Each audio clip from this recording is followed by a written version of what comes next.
കൂടെ ജോലി ചെയ്യുന്ന സ്റ്റാഫുകളുടെ ഒക്കെ നല്ല സ്പെഷ്യൽ ഡേയ്സ് ഒക്കെ വരുമ്പോൾ, പിറന്നാൾ വരുമ്പോൾ, അതുപോലുള്ള സ്പെഷ്യൽ ഡേയ്സ് ഒക്കെ വരുമ്പോൾ അത് ആഘോഷിക്കുന്ന ഒരുപാട് പേർ നമുക്കിടയിലുണ്ട്. എന്നാൽ അത്തരത്തിലൊരു ആഘോഷം ഒരു പോലീസ് സ്റ്റേഷനിൽ നമ്മൾ പ്രതീക്ഷിക്കുമോ? എന്നാൽ അങ്ങനെ ഒരു ആഘോഷത്തെക്കുറിച്ചാണ് പറയുന്നത്. ഗർഭിണിയായ ഒരു വനിതാ പോലീസ് ഓഫീസർക്ക് പോലീസ് സ്റ്റേഷനിൽ സഹപ്രവർത്തകരുടെ സർപ്രൈസ് വളകാപ്പ് ചടങ്ങ്.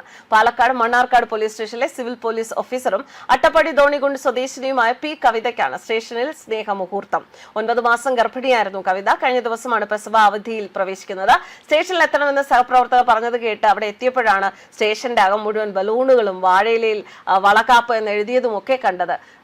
അത്തരമൊരു മുഹൂർത്തം കവിതയും വിചാരിച്ചിട്ടുണ്ടായിരുന്നില്ല. SHOയുടെ അനുവാദത്തോടെ സ്റ്റേഷനിലെ എല്ലാവരും ചേർന്നാണ് ഇത്തരമൊരു ചടങ്ങ് നടത്തിയത്. നിലവിളക്ക് കൊളുത്തിയതിനു ശേഷം കവിതയെ ഇരുത്തി മധുരപലഹാരവും പഴങ്ങളും ഒക്കെ നൽകി വളകൾ അണിയിച്ചു. എല്ലാവർക്കൊപ്പം നിന്ന് ഫോട്ടോ എടുത്ത ശേഷമാണ് കവിതയെ യാത്രയാക്കിയത്. 3 വർഷമായി മണ്ണാർക്കാട് സ്റ്റേഷനിൽ സേവനമനുഷ്ഠിച്ചു വരുന്ന കവിത ഗർഭിണിയായ ശേഷം കുറച്ചു മാസം പതിവുപോലെ ബസ്സിൽ തന്നെയാണ് അട്ടപ്പാടിയിലേക്ക് യാത്ര ചെയ്തത്.